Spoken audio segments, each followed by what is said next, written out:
Oke, assalamualaikum warahmatullahi wabarakatuh. Jumpa lagi di channel Mas Vincent. Nah, di video kali ini saya lagi memperbaiki kulkas satu pintu merek LG. Dengan kerusakan kulkas ini, dia tidak dingin sama sekali, tapi lampunya nyala, teman-teman ya. Oke, di sini kita langkah pertama kita cek dulu di bagian voltase listrik. Di sini untuk tegangan listrik normal ya, 200. Minim itu 190 volt, teman-teman ya. Oke, sekarang kita coba nyalakan dulu. Oke, di sini saya coba nyalakan dan di sini kita akan lihat. Nah, di sini hanya lampu saja ya yang nyala, tapi di bagian freezer dia nggak dingin.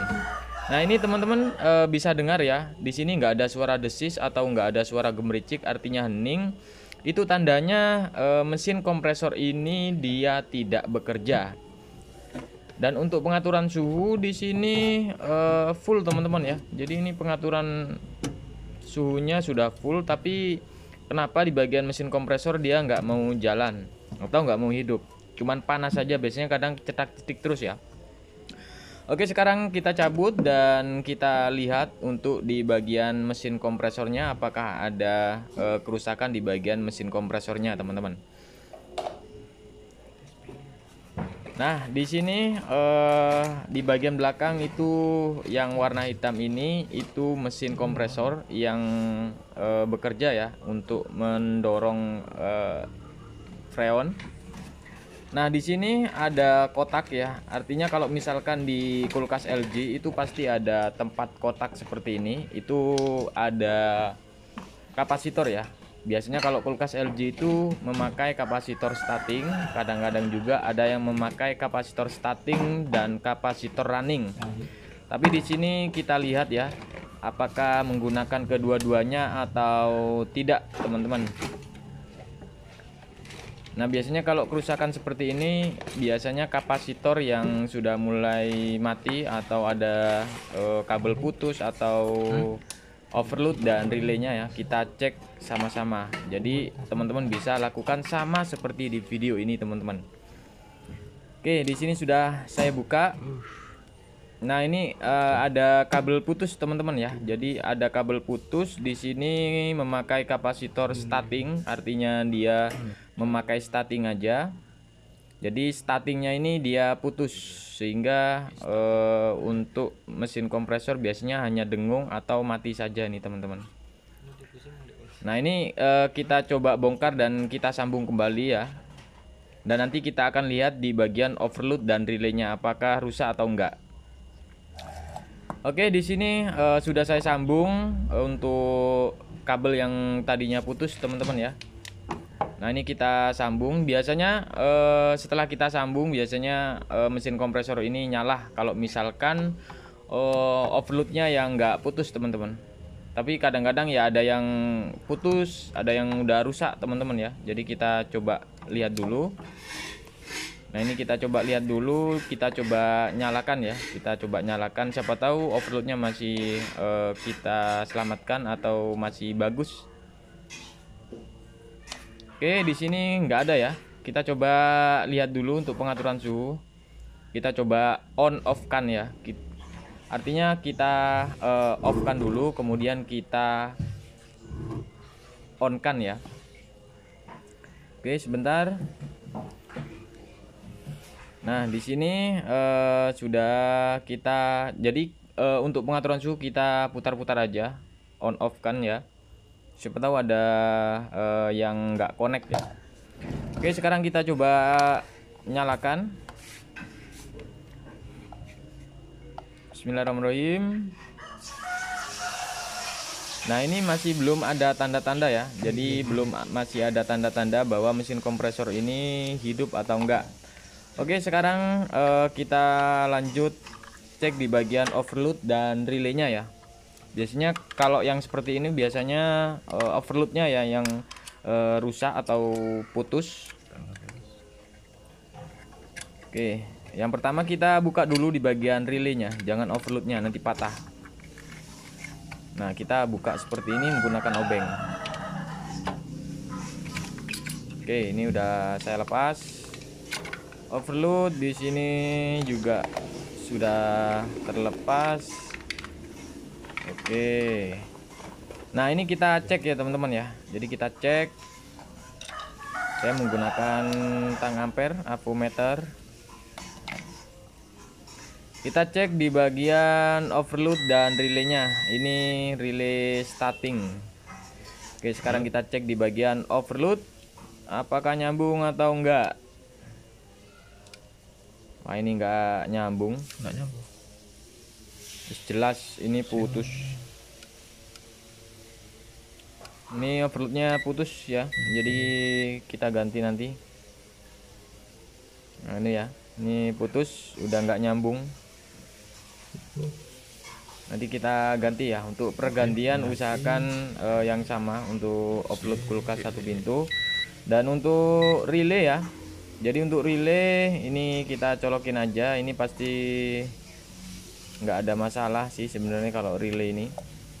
Jarang ya terjadi kerusakan di bagian relay. Oke, untuk relay yang LG ini benar-benar kuat teman-teman ya. Ini masih nyambung. Dan untuk pengecekan relay untuk bimetalnya masih nyambung atau enggak, itu teman-teman cek di pin yang paling bawah ya. Kita cek silang. Artinya supaya kita bisa mengetahui bahwa bimetalnya itu ada yang patah atau enggak, rusak atau enggak, teman-teman bisa bongkar ya di bagian relay. Untuk videonya sudah pernah saya bahas, sudah pernah saya upload berkali-kali. Nah, ini kita cek silang aja ya. Kalau misalkan teman-teman ada relay yang starting seperti ini, teman-teman bisa cek silang. Oke, di sini saya nggak mau bongkar karena saya yakin di sini untuk relay dari bawaan kulkas LG itu sangat kuat ya, teman-teman. Apalagi mesin kompresor dia sangat kuat banget. Tapi rata-rata di bagian overload ini ya rusak, teman-teman ya. Nah, ini ada retak-retak ya. Jadi ada retak-retak. Kemungkinan ini kulkasnya nggak dingin. Kemungkinan ini nggak ketahuan. Jadi stop kontaknya itu atau colokannya itu dia mancap terus ya. Sehingga overload ini bisa rusak atau putus. Oke, sekarang kita coba cari penggantinya ya teman-teman ya. Jadi ini sudah saya cari penggantinya. Ini di bagian overload kita lepas ya. Dan ada juga ya untuk yang bertanya kemarin apa namanya. Nah, ini nyala. Jadi kemarin ada yang bertanya untuk overload yang bulat itu kita ganti dengan yang gepeng atau tipis, itu masalah nggak? Nggak masalah teman-teman. Oke, sekarang kita cek di bagian kompresor. Ini 35. Ini berapa ini? 24. Nah, RS-nya harusnya 60. Nah, ini ya 60. Kalau di bawah 50 itu udah pasti kompresor spoolnya udah bermasalah. Jadi cara cek CRS-nya kemungkinan sudah pernah saya upload ya. Mungkin teman-teman bisa request saja. Oke, sekarang kita coba pasang overload dan relaynya dan kita tes apakah di sini mesin kompresor udah jalan atau enggak ya. Mudah-mudahan untuk mesin kompresor ini enggak macet ya teman-teman ya. Dan untuk kompresor LG kenapa dia memakai kapasitor starting, supaya untuk angkatan pertama itu lebih ringan. Jadi jarang banget untuk mesin kompresor yang bawaan LG itu macet ya, karena dia memakai starting. Oke, di sini teman-teman bisa lihat. Kita coba akan nyalakan ya. Oke, di sini sudah nyala ya. Di sini saya coba lepas dulu. Nah, ini ya. Ini untuk ampere 0,6 ya. Ini standar. Rata-rata 0,6 sampai 0,7 itu kulkas satu pintu, teman-teman. Oke, di sini untuk mesin kompresor sudah jalan dan insya Allah untuk kulkas ini sudah dingin dan kembali normal. Jadi untuk cara-caranya itu sudah saya bahas semua ya untuk di video-video. Teman-teman bisa ikuti aja, tinggal ikuti. Dan untuk tegangan voltase listrik usahakan itu paling rendah itu 190, jangan sampai di bawah 180. Maka kinerja kompresor untuk kulkas itu kurang baik ya.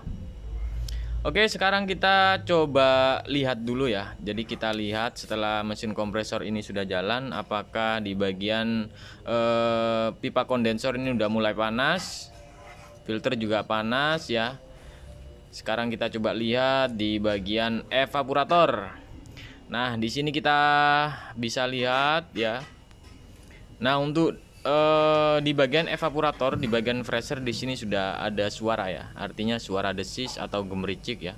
Nah, ini sudah ada embun-embun ya, jadi ada hawa dingin. Nah, ini udah mulai keluar.